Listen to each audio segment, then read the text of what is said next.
welcome back to my channel. So in today's video, I have this asthma presentation by obviously me. And today I'm just going to teach you some basic knowledge and symptoms, triggers, and data graphs about asthma. Because asthma is a really big disease and a severe chronic disease. So let's just dive into it. Asthma presentation. Okay, so the definition of asthma is a long-term lung condition where airways become inflamed and narrowed, making breathing difficult. It causes symptoms like coughing, wheezing, shortness of breath, and chest tightness. While there's no cure, asthma can be managed with medication and by avoiding triggers like pollen or cold air, allowing most people to live healthy lives. Basically, in asthma, as we all know, our lungs have these branches which are called the bronchi. This is the main branch which is the bronchi. Bronchi get smaller into bronchus. In bronchioles, basically in the bronchioles and bronchi, there are tiny little airways. And in these airways, there's a pathway where the air goes through. But in asthma, what happens that these airways gets like narrowed, like this over here. The airways gets tightened, narrowed, and like squeezed together. And the mucus inside our airways, which basically traps the dust, it also comes stick to it and leaving almost no air to pass through. So asthma can basically block your airways, and this is very dangerous because it makes you hard for breathing. Let's move on. Symptoms of asthma. So some similar symptoms of asthma are like chest pain, common cold, allergies, feeling tired, frequent coughing, difficulty breathing, and wheezing. So basically, in asthma, like the chest pain or tightness is a common symptom of asthma, often described as a feeling of pressure or a tight bend around the chest. This pain is caused by extra effort it takes to breathe when your air is narrow and become inflamed during an asthma attack. Basically, during asthma attack, one of the symptoms is chest pain. During a chest pain, you feel like there's a tight bend around your chest, which is like squeezing you, and which cause a really pain and extra effort to take in to breathe. Let's move on. Common cold. So in common cold, basically what happens, it is for people with asthma. A common cold is a major trigger for asthma attacks and can cause symptoms to become more severe and difficult to control. Viral respiratory infections like a cold are one of the most common causes of asthma flare-ups. Basically, during an asthma attack, there's also a symptom known as a common cold, which is also really viral and respiratory infections. Let's move on. Allergies. Allergies and asthma are closely linked, and for many people, allergic reactions are a major trigger for asthma symptoms. The conditions where allergens cause or worsen asthma symptoms, so known as allergic asthma, the most common type of asthma. Being an asthma attack, there are many other allergies or allergic reactions also can cause, which worsen the symptoms. So let's move on to feeling tired. During an asthma attack, feeling tired or fatigue is a common symptom associated with asthma, allergies, and the common cold. It can result from the body working hard to fight off a trigger or infection from disrupted sleep or from inflammation. Basically, in asthma, you also feel like you feel tired. In a good vocab, you can say fatigue, which is a common symptom.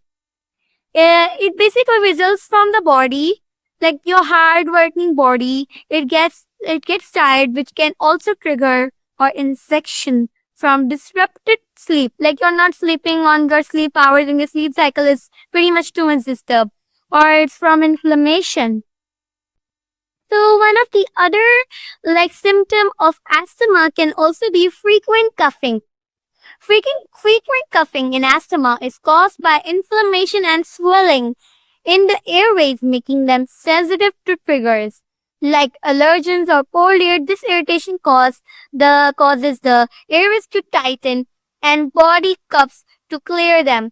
For some, a persistent dry cough is the only symptom, which is called cough variant asthma.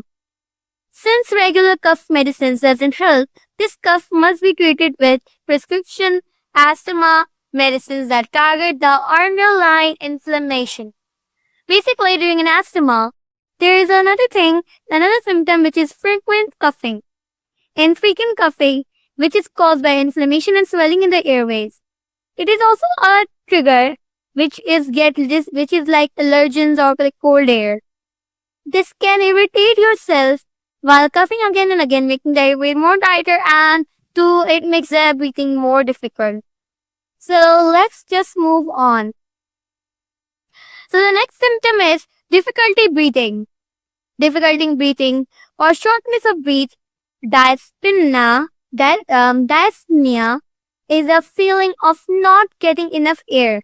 While it can be caused by simple things like exercise, it is a key symptom of asthma and can occur during severe allergic reactions or respiratory infections like the common cold. Now, what is difficulty in breathing? Basically, by the line difficulty breathing, you can obviously get to know about that. That during an asthma, the airways get narrowed and tightened, which is also getting hard for difficulty in breathing, as your chest is surrounded by imaginary surrounded by a band which is tightening your chest, and it makes it harder to breathe. And one of the simple things like exercise is a key symptom. Basically, when you are doing exercise, you have a shortness of breath. And while having a shortness of breath, you also face difficulty in breathing. You can, you wait for a while and take a break. You do breathing, you inhale and exhale. But while the people with asthma, because of the more exercise, they get a shortness of breath. And obviously, their airways are already tightened, so it's more harder for them for breathe. Now, the next symptom can be wheezing. Asthma is a chronic condition that causes inflammation in the airways, making them overly sensitive to triggers. When asthma flare up, several changes can cause wheezing. Now, wheezing is also an asthmatic chronic condition. As you all know, chronic means a long-term condition. So, asthma is a long-term disease like kidney disease or heart disease or many diseases which are for a long time period. They are called chronic conditions. So in when you're wheezing, this is also a sensitive trigger. During an asthma flare-up, several changes can cause wheezing. Wheezing is also another word of coughing. You also do sneezing again and again while your nose is sneezing, and it is also a symptom of asthma. So let's move on to the another slide. Now the causes of the triggers because of which we get asthma attacks. Now the causes of asthma attacks are smoking, pets, dust mites, pollen, exercise, pollution, and medicine side effect. Now smoking. Smoking dramatically worsens the health and conditions and symptoms discussed previously. Asthma, allergies, the common cold, fatigue, wheezing, and breathing difficulties. As you all know, smoking is also a really big reason of asthmatic triggers. Smoking, you already know that smoking is a bad thing to do. And we should all avoid doing smoking. Because when you're smoking, your airways of your lungs get like the cells get damaged, the bad the cells, the bacteria and things dive into your lungs, which can worsen your asthmatic problem. So I would clearly kindly recommend you, please don't do smoking. It's already a bad thing to do. So let's not waste time and let's just quietly get to the next cause, which is the pets. For many people with asthma, furry or feathered pets are a significant trigger for asthmatic attacks. Exposure to pet allergens can cause worsen symptoms like wheezing, coughing, chest tightness, and shortness of breath. Now, you must have heard that some people are allergic to pets, from the fur, the feathers, and like some different parts of the animals. So this can also cause asthmatic attacks. Let's just move on. Dust mites. Dust mites are a major indoor trigger for people with asthma and allergics. These microscopic insect-like pests feed on shed human skin cells and thrive in warm, humid environments, especially in bedding, upholstered furniture, and carpets. Now, dust mites are a type of insect or a microscopic insect-like pest. This is basically another trigger of people with asthma and allergics. These dust mites are present in the dust and in the pollution surrounding, and they are oftenly in the warm areas and humid environments, like you can say like a bed sheet or upholstered furniture, like the furniture is the thick carpets and pillows, they are present over there, my friends. So we should also avoid like polluted areas and dusty areas. We should always keep our environment clean and tidy and be friendly with our environment. So dust mites are also a really dangerous trigger of asthmatic attacks. Now pollen. Pollen is a fine powdery substance released by trees, grasses, and weeds, and is one of the most common triggers for allergic asthma attacks and seasonal allergies. Inhaling pollens can trigger an immune response, causing airways inflammation and leading to wheezing, coughing, and shortness of breath in people with allergic asthma. Basically, pollen is present in the flowers, trees, the plants, the grasses, and weeds even. These pollens can also fly from the wind area, and those pollens can be present in our environment. And the people with asthma can often get allergic asthma attacks, which can also cause asthma and inflammation, leading to wheezing, coughing, and shortness of breath. Exercise. Now, what's the big deal with exercise? Exercise is good for your body. It is always good. But for asthmatic people, exercise can also be a really bad cause. Now, let's just read it. Particularly intense exercise can trigger or worsen asthmatic symptoms. However, regular physical activity is an important part of managing asthma and is beneficial for overall health. So when you're exercising, my friends, when you're exercising, you stop for a short enough time for a breath, for you inhale and exhale, you take a break. But the people with asthmatic issues, when they are doing intense exercises, the problem can get worsened because already the narrowed airways are narrow, tightened, and there's a tight band around the chest, which is already causing it hard to take deep breaths. So do exercise for asthmatic people. I'm saying do exercise, but not intense ones, because it can obviously lead to harmful situations. Pollution. Air pollution is a major trigger for asthmatic attacks and can cause or worsen symptoms such as coughing, wheezing, and chest tightness.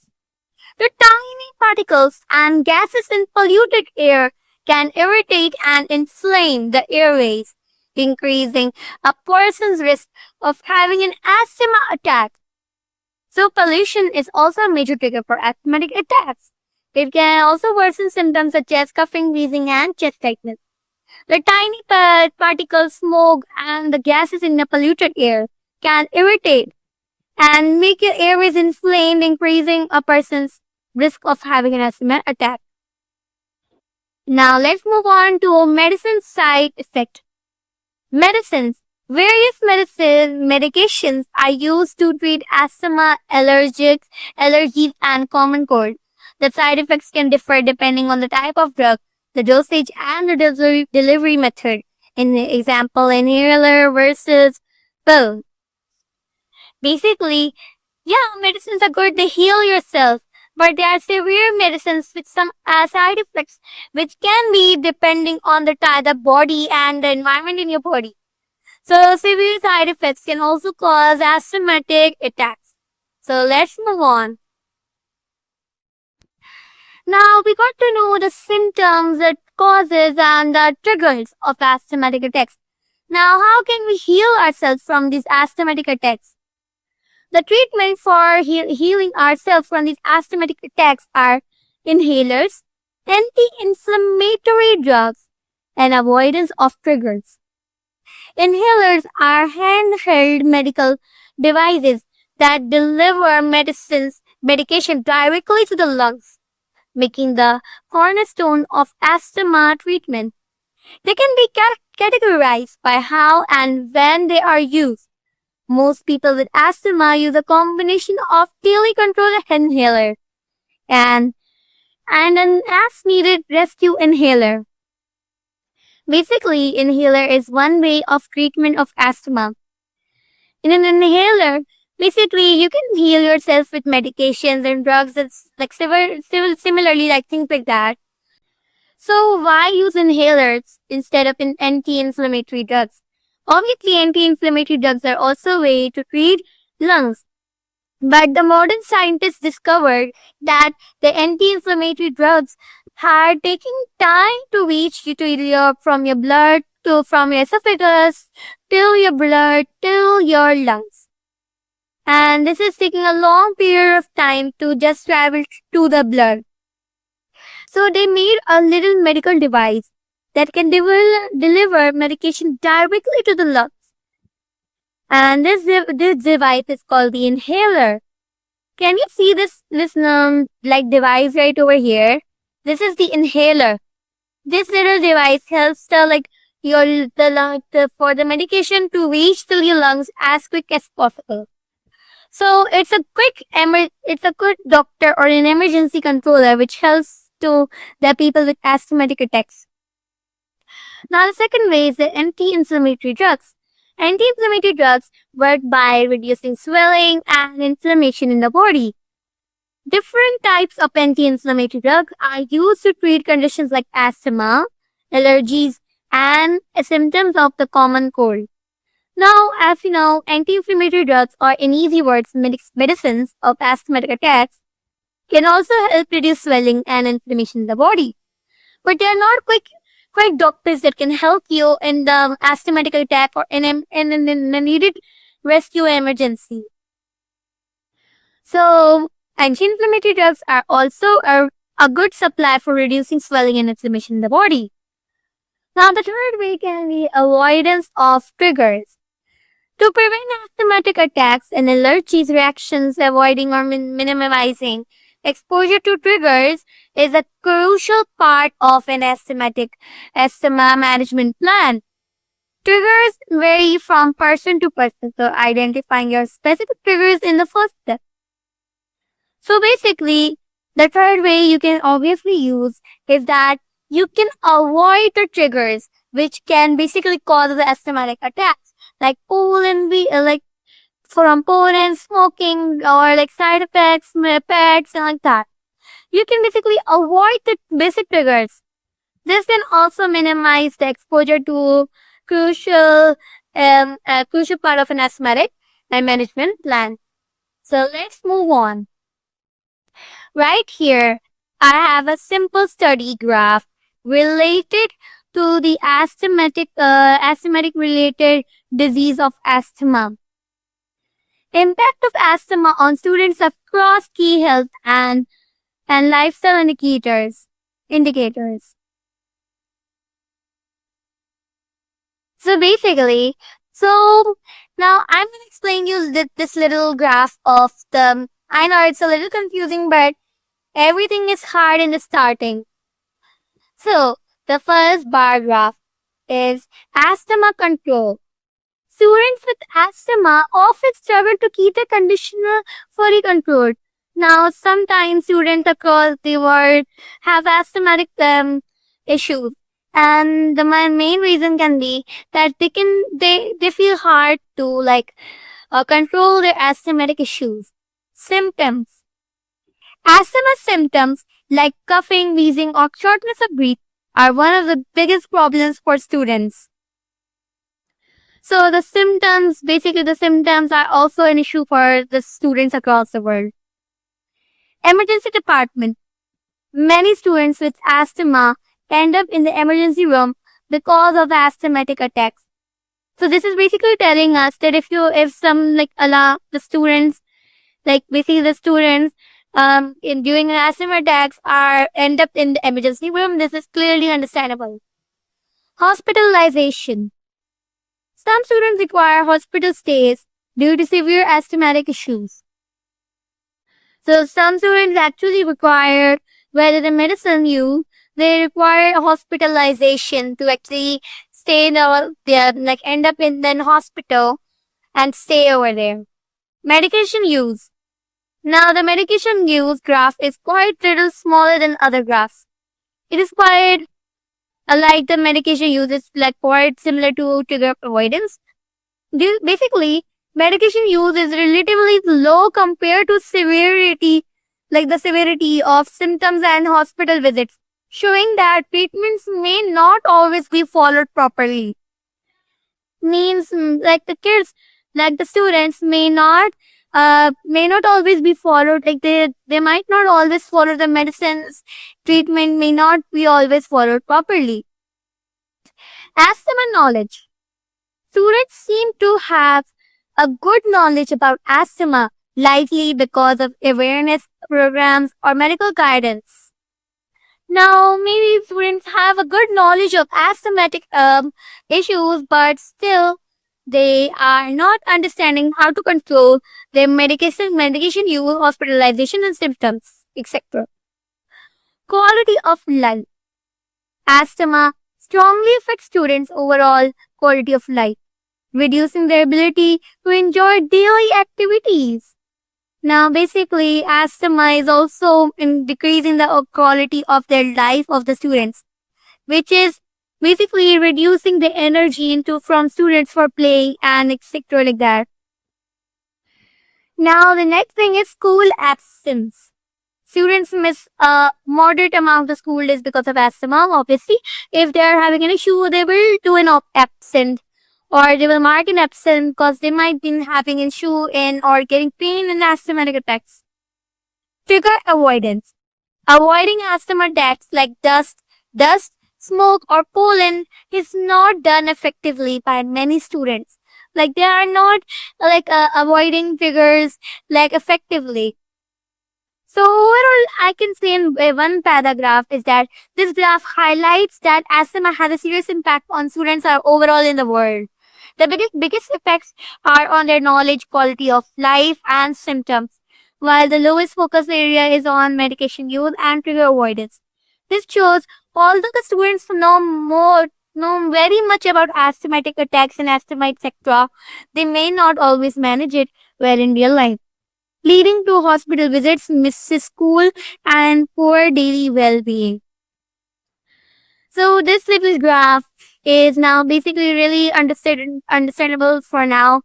So let's move on to our next slide, and thank you for watching this video and this presentation of asthmatic attacks.